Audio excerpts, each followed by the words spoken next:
झारखंड, हमारी जमीन हमारी पहचान। आज एक बड़ा सवाल खड़ा है, क्या कुर्मी समाज को अनुसूचित जनजाति घोषित कर देना चाहिए? मैं एक आदिवासी हूं और इस वीडियो में मैं आपको तथ्य, इतिहास और संविधान के आधार पर बताऊंगा कि क्यों यह मांग गलत है। पहले हम लोग जानते हैं कि हमारी मौजूदा हालत क्या है। अभी कुर्मी समाज ने हाल ही में एसटी दर्जे की मांग को तेज कर दी है। 20 सितंबर 2025 को उन्होंने रेल रोको रास्ता रोको आंदोलन का ऐलान किया है, जो झारखंड, बंगाल और ओडिशा में होगा। पहले भी दिल्ली के जंतर मंतर पर रैलियां हुई थी, लेकिन आदिवासी संगठनों ने इस मांग का सख्त विरोध किया है और कहा है कि इससे आदिवासियों का हक छीना जाएगा। चलिए हम लोग अब इस बात को समझते हैं कि कुर्मी और आदिवासी कैसे अलग होते हैं। इसको हम लोग ऐतिहासिक और भाषाई तथ्य के आधार पर देखेंगे। पहले तो हम लोग देखते हैं कि भाषा का क्या अंतर है। झारखंड की आदिवासी भाषाएं जैसे कि मुंडारी, संथाल, हो, खुड़ुक, ये सब एस्ट्रो एशियाटिक और द्रविड़ियन परिवार से आती है। वहीं पे देखेंगे कुर्मी की भाषा, तो उनकी भाषा कुरमाली है, जो कि इंडो आर्यन परिवार की है, जो मुख्य धारा भारतीय भाषाओं से जुड़ी है। इसका मतलब ये है कि आदिवासी और कुर्मी की भाषाई जड़ें अलग हैं। हम लोग ऐतिहासिक तथ्य को देखें तो ब्रिटिश काल की गेजेटियर और 1931 की जनगणना तक कुर्मी को कृषक जाति कहा गया है, जनजाति ट्राइब नहीं कहा गया है। यह दर्ज तथ्य यह दिखाता है कि कुर्मी को कभी भी आदिवासी श्रेणी में शामिल नहीं किया गया था। अब हम लोग आते हैं संवैधानिक तर्क पर। संविधान के अनुच्छेद 342 के अनुसार एसटी का दर्जा सिर्फ एक लेबल नहीं है, इसके लिए कुछ ठोस मानदंड होते हैं, जैसे कि विशिष्ट संस्कृति। आदिवासी होने के लिए एक डिस्टिंक्टिव कल्चर का फॉलो करना बहुत जरूरी है। एक उनकी आदिम विशेषताएं होती है, प्रिमिटिव ट्रेड्स होते हैं, भौगोलिक अलग होता है, ज्योग्राफिकल आइसोलेशन जिसको बोलते हैं, वो पूरे समाज से, पूरे मेन स्ट्रीम पॉपुलेशन से अलग थलग होते हैं।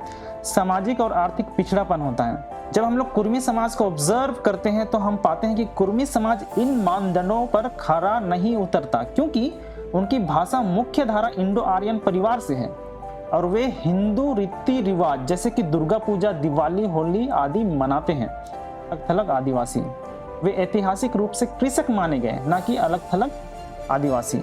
अब हम लोग ये समझते हैं कि अगर कुर्मी लोगों को आदिवासी बनाया गया तो जमीनी स्तर पर क्या इम्पैक्ट पड़ेगा, रिजर्वेशन पर क्या इम्पैक्ट पड़ेगा। सबसे पहले हम लोग ये समझते हैं कि आरक्षण पर क्या असर पड़ेगा। आरक्षण एक सीमित संसाधन है, ये हम लोगों को समझना होगा। अगर एसटी सूची में नई जाति जुड़ती है तो असली आदिवासी बच्चों का हिस्सा घट जाएगा।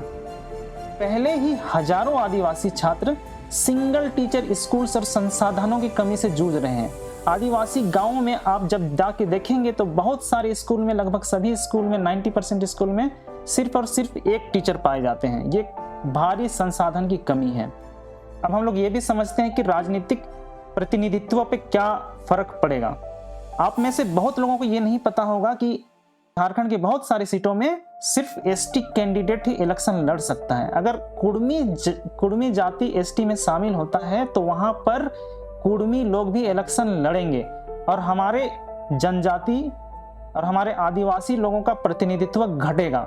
अगर कुर्मी को एसटी बनाया गया तो असली आदिवासी नेताओं का प्रतिनिधित्व कम हो जाएगा। चलिए अब हम लोग ये देखते हैं कि हमारे आदिवासी संगठनों ने इस पर क्या प्रतिक्रिया दी है। रांची और अन्य जिलों में आदिवासी बचाओ रैली हो रही है और बहुत सारे नेता लोग बोल रहे हैं कि अगर कुर्मी को आदिवासी एसटी बनाया गया तो आदिवासी समाज का अस्तित्व संकट में आ जाएगा। सब लोग एक साथ आ रहे हैं, ये बहुत अच्छी बात है। और उन्होंने ये साफ किया है कि ये विरोध सिर्फ भावनात्मक नहीं बल्कि रणनीतिक है, क्योंकि एसटी दर्जा का उद्देश्य सदियों से वंचित आदिवासी समाज को सुरक्षित करना है। अगर आप लोग मुझसे पूछेंगे कि क्यों कुर्मी लोगों को एसटी में शामिल नहीं करना चाहिए, तो मैं आप लोगों को 3 ठोस तर्क देना चाहूँगा। कुर्मी को एसटी नहीं बनाने का 3 कारण है। इतिहास और भाषा का अंतर। आदिवासी भाषाएं और कुरमाली पूरी तरह अलग परिवार की हैं। दूसरा, संवैधानिक मानदंड पूरे नहीं होते हैं। एसटी दर्जा देने का निर्णय वैज्ञानिक और कानूनी आधार पर होना चाहिए, राजनीतिक दबाव पर नहीं। आरक्षण और संसाधन सीमित है। अगर नई जाति जुड़ती है तो असली आदिवासी और पिछड़ जाएंगे। जब आप लोग सोशल मीडिया खंगालेंगे, फेसबुक, व्हाट्सएप, यूट्यूब, तो आप लोग देखेंगे कि सारे के सारे कुर्मी नेता एक साथ आ रहे हैं, कुर्मी समाज एक साथ आ रहा है और वो जमकर एसटी में शामिल होने के लिए प्रदर्शन करने जा रहा है। तो हम लोगों को क्या करना चाहिए?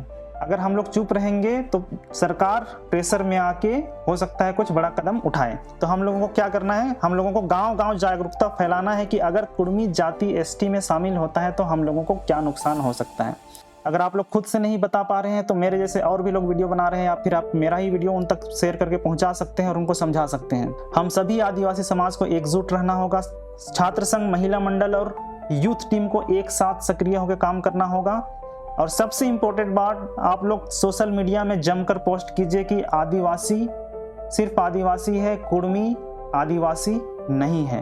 अगर आप लोग कंटेंट क्रिएटर हैं, यूट्यूबर हैं, इंस्टा में इन्फ्लुएंसर हैं तो जमकर इस पे पोस्ट डालिए, ट्विटर पे ट्रेंड चलाइए हैशटैग करके मुख्यमंत्री को कि कुर्मी आदिवासी नहीं है।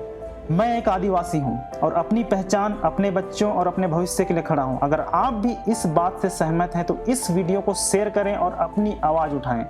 अगर आप लोग मेरे बात से सहमत हैं तो इस वीडियो को ज़्यादा से ज़्यादा लोगों तक पहुंचाएं, सभी आदिवासियों तक पहुंचाएं और इस तरह का कंटेंट आप भी बनाएं और हर एक सोशल मीडिया प्लेटफॉर्म पर डालें।